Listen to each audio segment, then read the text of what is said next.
Hey, this is Jeffrey Gurian for Comedy Matters TV, and I'm here with writer, producer, director Sean Mannion. Hey, Sean, how are you? I'm doing all right today, Jeffrey. Good, good. Well, we're here to talk about an exciting project that you've created. It's I'm going to describe it as a psychological thriller horror film slash horror. Slash, I think, is the perfect word for it, right? A little bit. It's not particularly violent, but it's definitely it's very psychological. I think that's probably the best word for it. But it's horror. It's an experimental film.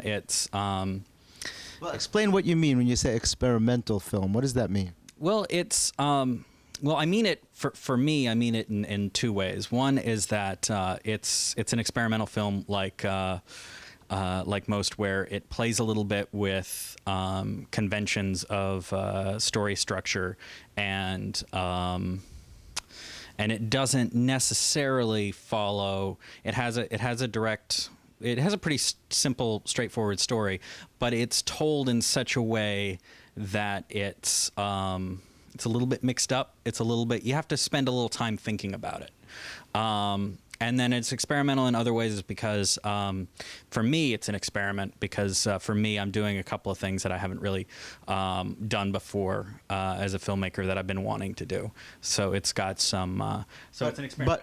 But when you use the term experimental, would the audience pick up on the fact that it's experimental, or is it something that only people in the industry would understand as being experimental? Are there things in the film that people don't often see? Do you understand where I'm going with that? Or is it experimental in terms of you're trying new techniques and things like that? I think there's not necessarily anything new that's going to be done with that I'm doing. It is more that I'm trying some new techniques and things like that, like you're saying. And I'm not doing anything new or special. I'm trying some things that I've seen in some of my own favorite movies from some of my favorite directors, like David Lynch or David Cronenberg, or anyone who's not named David. No, a lot of Davids. I noticed that too. It just happens. I could go with Alejandro Jodorowsky, but I don't think I pronounced his name right. So, tell me a little bit about, well, without giving away anything, how would you describe what it's about? You know, give me like a general idea of what the film is about. Okay. Well, from a thematic standpoint, it's about inspiration and creativity. It's about kind of where inspiration comes from, or where you go to find it, and it's kind of about it's about the creative process in a lot of ways. From a plot standpoint, it's about a young man, a young writer who is suffering from a lack of inspiration. He can't produce a promised manuscript, and so it's about his journey to find that inspiration to be able to produce this promised piece of work. And I'm assuming that weird things happen to him on the way, because that in itself does not sound very horrific, but some unusual things must happen to him along his quest for inspiration. Exactly. It's very weird after that point, because how do you approach? I mean, you're a writer. You're just finishing up a book right now, and you know that sometimes it's when you're looking for inspiration, it doesn't come from going down to the corner, or maybe it does come from going down to the corner store, but it's to the inspiration store. Exactly, to the corner inspiration store. You buy a 12-pack. Yeah, all the inspiration you need. Yeah. But the horror kind of aspect of it comes in from the gentleman he owes the manuscript to, who's kind of a mysterious, dark figure named Nick, and from the Nick, he gives the main character's name is Abel. he gives him a DVD, and this DVD contains on it a video that is supposed to kind of inspire him, kind of serve as his sort of muse, his sort of like electronic muse, and that is kind of what sends him on a very internal sort of journey. That's where we find some of the more thrillerish psychological elements, some of the weirder stuff. Well, that sounds really interesting. Tell me about your cast. You cast this already, and it's a short. Is that correct? It's a short. It's a short. About how long do you expect it to be? The short's going to be about 10 minutes long, and we have cast the two main parts, which are, well, they're actually kind of four main parts, because there's Abel, the main character that I talked about, and he has, in his internal journey, he kind of becomes. He is two other characters who are, well, he has two characters in there. He's Abel and he's Cain, so named after the biblical the brothers, and so he kind of his journey is kind of represented by these two facets of himself, and along the way they also interact with another side of himself, which is a young woman, who's actually two young women who are named Rachel and Lilith. You mean one actress is playing two parts? Yes, one actress is playing two parts, and an actor is playing two parts as well. Okay, so it's going to be. They're definitely interested and excited about that, because for both of them it's a new experience. Sure, that's a very interesting thing for an actor to play two parts within the same film and make them so different. Are you able to tell that it's the same person, or you can't, or you're not going to be able to tell really? Ideally, I think physically, like, you're gonna see the physical similarities, but they're different. They're very emotionally different characters. The Abel character, he's very much the struggling artist, the guy who's always frustrated because he's never getting past his current level where in his art. And Cain is kind of the lax successful guy. He's already gotten where he wants to go, and now he's just kind of floating. And let me ask you, have you worked with these actors before, and do you want to mention their names? Oh, absolutely. Alex Bone is playing Abel and Cain. I've worked with him several times. I worked with him for the first time on my 30-minute short film, Modern Prometheus. He played the male lead in that as well. And we've done a couple of web shorts together, because he's just I think he's a real talented actor, and I think he's a really I enjoy working with him. He's fun to work with. He's a reliable guy. He's great. And Tara Chialetti is playing the Lilith and Rachel characters, and she's we haven't worked together before. We've started. There's a lot of pre-production process that's going on, so we're working together right now, and that's going really well. But we haven't actually shot a project yet together, so I'm excited to do that, and we're gonna have a chance to do that soon. Yeah, well, that brings me to the next thing, which I think is fantastic. So you put this out on Kickstarter. Is that correct? And I was reading your site, and it's very well put together and very well explained, and it takes a lot to actually make that happen.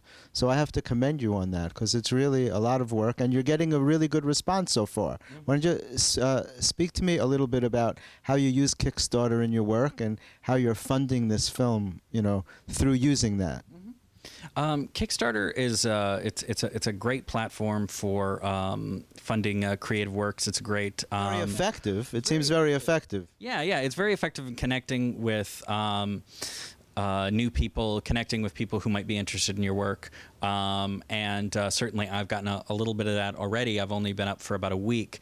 Our Kickstarter has only been up for about a week, and I've gotten a good response from people. It's a way for friends to support friends, who are working on creative projects. Well, you're looking to raise $3,500, am I correct? This is correct. $3,500 is what we're looking for. Okay, that's great. And within a week, you've already got about 1,200 or something or more? Oh, no, we've got 1,830. Oh, well, that's fantastic. So that shows the interest that people have in your work. Why don't you tell our viewers how they can contribute if they'd like to? How do they go about doing that? Okay. Well, you go to Kickstarter. You can you can go to Kickstarter.com and you can search for Abel and Cain. Or we can put a link on your YouTube to the Kickstarter, and you can click that. We can put one in the video here. We can put it over here, or maybe over here. Right over here. Right here. Yeah. Perfect.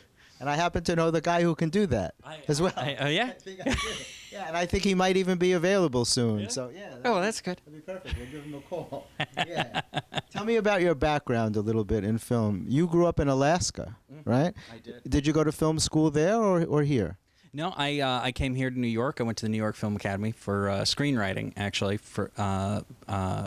And while I was there, I took a couple of opportunities to work directly on shoots rather than just writing, which is usually my preference. And I just enjoy the hell out of shooting. So it became a passion to the point where if I'm not shooting something or planning to shoot something, I feel like I'm just miserable. It's just life sucks, and I have to be planning to. Which is why I'm doing this now, and why I'm going out there on a Kickstarter. This is my first Kickstarter project, and I'm really glad. As I said, we're getting a great response especially for a first one, and I think that that's why I'm at it right now, is because I have to. Yeah, exactly. Well, and that's a thing that people who are not in the entertainment business don't understand. I always say everybody's life would be a lot simpler if they weren't in the entertainment business. But sometimes you have no choice, and that's how you know it's real, when you can't rest until you do it. When there's something inside of you that you need to get this out. Creativity is a gift. It's God's gift, and when you're given a gift, you have to use it. You're supposed to use it, and sometimes you can suppress it, but not forever. And so when you get the urge, you really get the urge. It brings it out in you, and so I think it's fantastic that you're doing this. What would you like people to know about? Is there anything that we haven't covered that you'd like people to know about your project or about yourself and your work? Well, I just like people to know that I'm not gonna go away. So support me now because I'm gonna be around, and so you might as well just get in on this train now. And also, if you're not familiar with Kickstarter is an all or nothing thing. We're raising $3,500, which isn't that much for making a film. It's actually a pretty low budget, and while we're doing great, every little bit helps, and even more helps. But Kickstarter's all or nothing, so we either have to raise that full $3,500, or we don't get a dime. And then I have to do this all over again because, like I said, I have to do this. So you either help me now or you're gonna help me later. I'm getting you coming or going. So just come on over. So it's Kickstarter.com. Is that the site that people will go to? And how do they find the name of your project? Is Abel and Cain. Correct. It's So when you go to Kickstarter, what do? You put it in the search bar, Abel and Cain? That would be the fastest way to do it. Yeah, Abel and Cain, and there's a you'll recognize it because the logo is sort of a blue, and it has a for my project the logo is sort of blue, and it has an Ouroboros, the snake eating itself, around a very stylized tree, which is a significant symbol in the film that I'm not going to tell you about, but it's pretty cool. I'm very proud of it, and maybe if you back the project, I'll let you in on the secret. You'll get your very own Ouroboros, which is amazing. And do you also do you have a website, Sean? It's Sean Mannion. I know, Mannion. You can check him out on Google. You have some very interesting films that you've done already. But is there a site as well where people can see your work? Yeah, Sean-Mannion.com, SEAN-MANNION.com. That's my main website. I've pretty much got every little film that I've done or worked on is listed on there, so you can check it out, and you can love it or you can hate it. Either way, just watch it. And the dash is not part of his name. His middle name is not Dash. It's just a line. So just in case you thought that his name was Sean Dash Mannion, it's not. So I think that's about it. I think, I think it's a very exciting project. I wish you luck with it. I think I'm very excited to see it myself. And, check it out and support Sean at Kickstarter. It'll probably be one of the best investments you'll ever make. Thank you, Jeffrey. You're welcome, Sean. Okay. Cool.